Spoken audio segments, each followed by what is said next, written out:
Ladies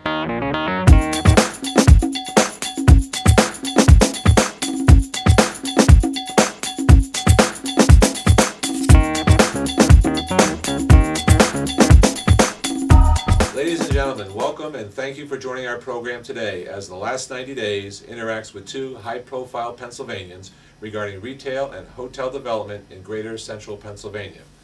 Our first guest is Dave Hogue, to my left. Dave is President and CEO of Springwood Hospitality, headquartered in York, Pennsylvania. Springwood is a successful hotel development and management company that has been authorized to develop and manage more than 5 Marriott and Hilton branded properties. Rick Jordan, to Dave's left, is also with us this morning. Rick is the CEO and COB at Smith Land and Improvement Corporation, headquartered in Camp Hill. Founded in 1961, the company has a 50-year history of responsible and responsive real estate development and land ownership, with 80% of its real estate investments right here in central Pennsylvania. So gentlemen, thanks for being with us, and let's get right to the program for the benefit of our viewing audience. David, at a time when the national occupancy for hotels has dropped from 64 to 60%, you are building a Marriott Fairfield Inn & Suites in Derry Township with construction expected to start in the spring of next year. You are doing this at a time when other hotel owners are actually bringing the keys for their properties back to the bank. What is it that you see that other people just don't see that has prompted you to go ahead and build a hotel in Hershey at this time? That's a good question, Bill. We're also looking forward to building a Marriott product in York, Pennsylvania as well. In the industry, we look at performance in terms of what we call RevPAR, which is revenue per available room. It factors in both occupancy and rate. It's a better measure than occupancy alone. In September alone, RevPAR in the United States rose 10% over what it was the year before. We expect to finish the year, the leading consultants in the industry expect that we'll finish this year with RevPAR growth around 8%. Looking forward, those same consultants are forecasting RevPAR growth in 2012 of roughly 6 2/3%. That's a number that we can make work for an investor. Now, we exclusively look for underserved niches in fast-growing markets. The brands that we're focused on are Hilton and Marriott brands only, because we've found that even in lesser economic times, those brands outperform the lesser brands. And when you look at the cost environment today, it's very attractive. Our cost for land, which we actually have to buy land, is a lot lower than it used to be, say in 2008. We're looking at land costs of half or 2/3 what they were. The cost of money is historically low.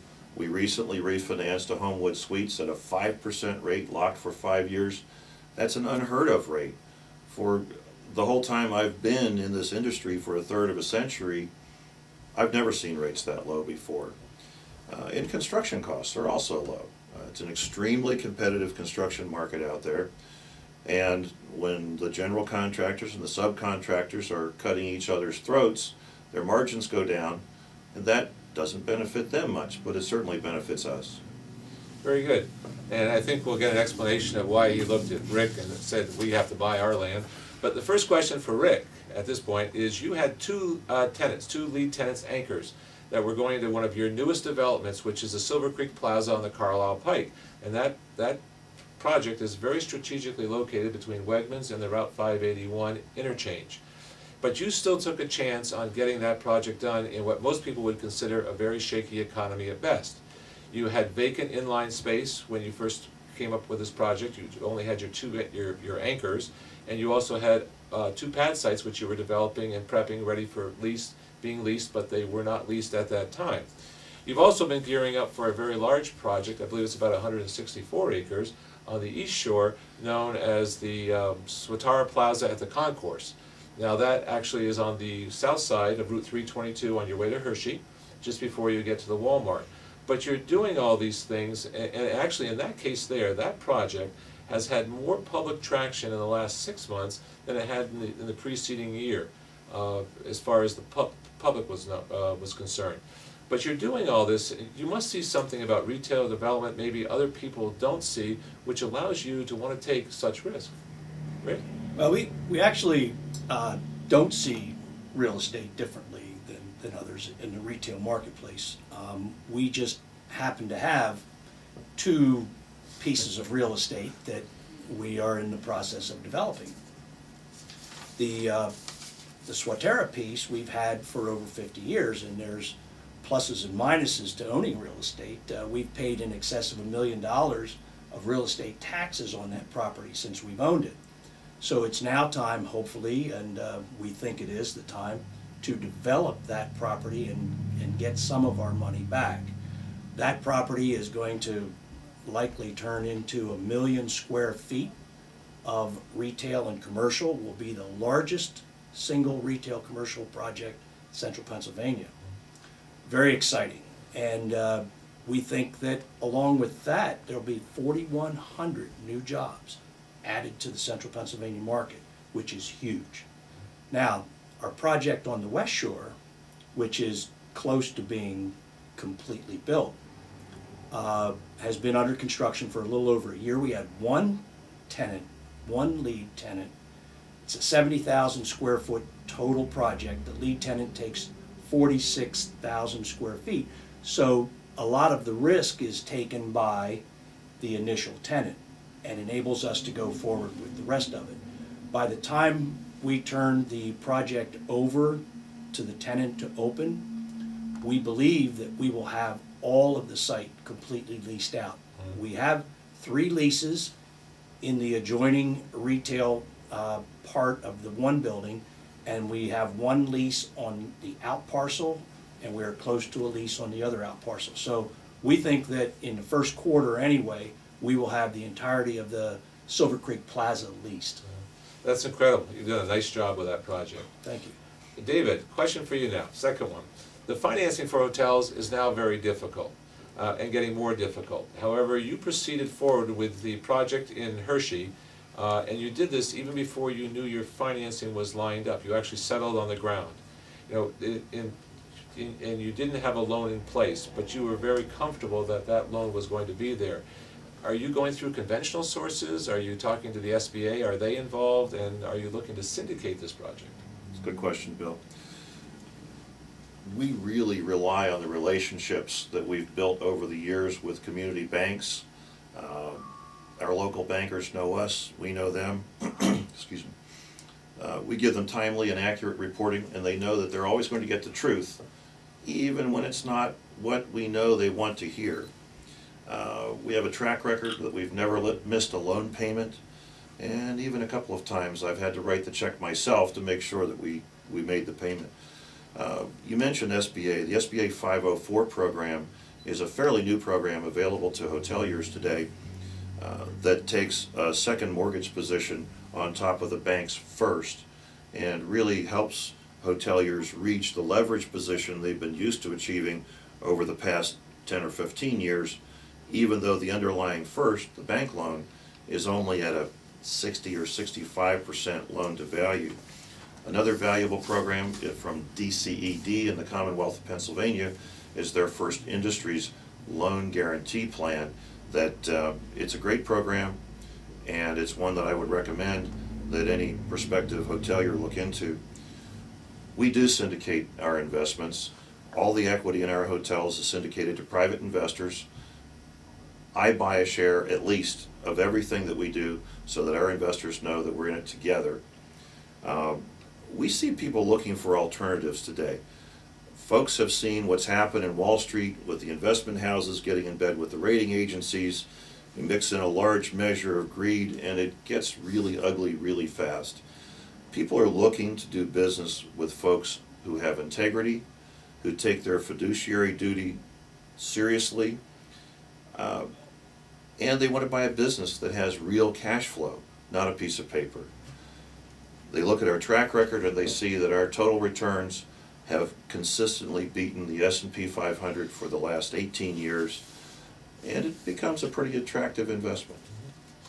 Thank you, David. Thank you very much. Rick, turning to you on the retail end now. Where do you see the retail rental rates going? You know, take that crystal ball out, take it out and tell us where the rental rates going, what the occupancy percentages are going to be into 2012, 2013, and is there any trend that you can say we should be watching as non-retailers that we should be looking forward into the future as we go the next couple of years? Well, Bill, I'm not a very good prognosticator of rates, but I know for our projects, we do serious pro formas, and we know what our income has to be. We know what our expenses are going to be, so we try to match into those pro formas where we need to be on our rental rates. And our rental rates they aren't cast in stone. They have to be flexible based on the amount of square footage that your tenant is going to use. And they're only basically a footprint or a baseline to work from, and you work from there. But you have to know that at the end of the day, when the project is done, your revenues need to exceed your expenses. And we basically understand that part of the process. So, you know, we aren't prognosticating the future, but we know what we need in order to make a project work. Well, would you say, when you take a look at Silver Creek Plaza, your Carlisle Pike location, your newest one, your asking rate on your street rate right now is about $18 a square foot, triple net. Mm-hmm. Would you say that's a competitive rate in today's market? It is for our project. We have received rental rates in that range, and we have also received rates lower than that for larger parcels. So I think that it's all dependent on what your cost structure is. We obviously owned that real estate. We prepared ourselves to develop it at a certain level. We aren't a developer that necessarily needs to hit home runs. We would rather hit singles and doubles and keep the ball game going, and that's pretty much the way we operate. Excellent. Thank you. Thank you very much, Rick. Dave, going back to you, I know from just knowing you that you're also in other markets looking for hotel sites and also hotel products perhaps for management, and that you can bring online in the next several years. And what in an economy or in a market that people think is somewhat less than lackluster. Similar to Rick's first question, knowing the economy is struggling, occupancy rates have dropped, why do you continue to pursue hotels as opposed to looking at something that's a little bit more easier to do perhaps, medical build-to-suits, which are popular, probably easier to finance, and certainly less risky? Well, I'll take exception to a couple things you said. The economy is struggling. Well, it is, but it's also slowly growing and has been for the last year. Our industry is doing fairly well. We haven't hit 2008 levels yet, but we're coming back, and we're coming back strongly. Risk is relative. Development often runs in a herd mentality. We choose not to run with the herd.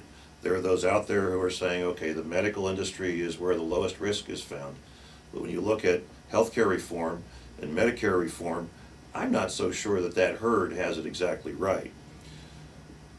Continuing with your sports analogy, I look at development as a sport. I have two teenagers who play sports in high school, and I know that when you bring the best team to the field, you have a really good chance of winning. We have one of the best hotel and apartment teams in the country, and I like giving them a field to play on because I just love watching them do what they do. We've been looking for apartment opportunities recently. We haven't found any that are ready to go that we can develop right away, but we have several hotel deals that are already teed up and could literally start within the next few months. We build exclusively in underserved niches in growing markets. And to ID a niche, you have to look underneath the big published statistics you may see in USA Today. For example, occupancy in the United States grew at 5.7% in September.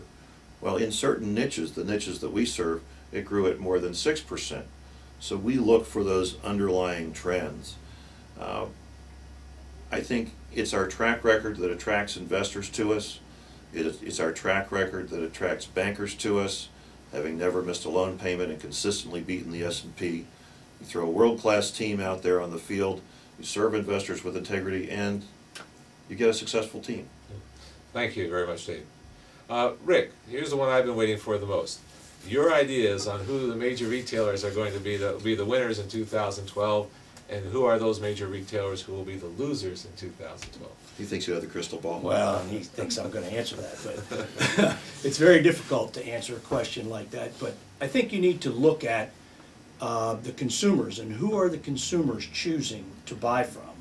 And I think you can easily do that. You've recently given us a talk at the Real Estate Symposium on social media. And as a social media expert, you know that when you Google something or you Twitter or you do a YouTube video and you check various retailers, you can see who the successful ones are and who are the ones that are being used by the consumer.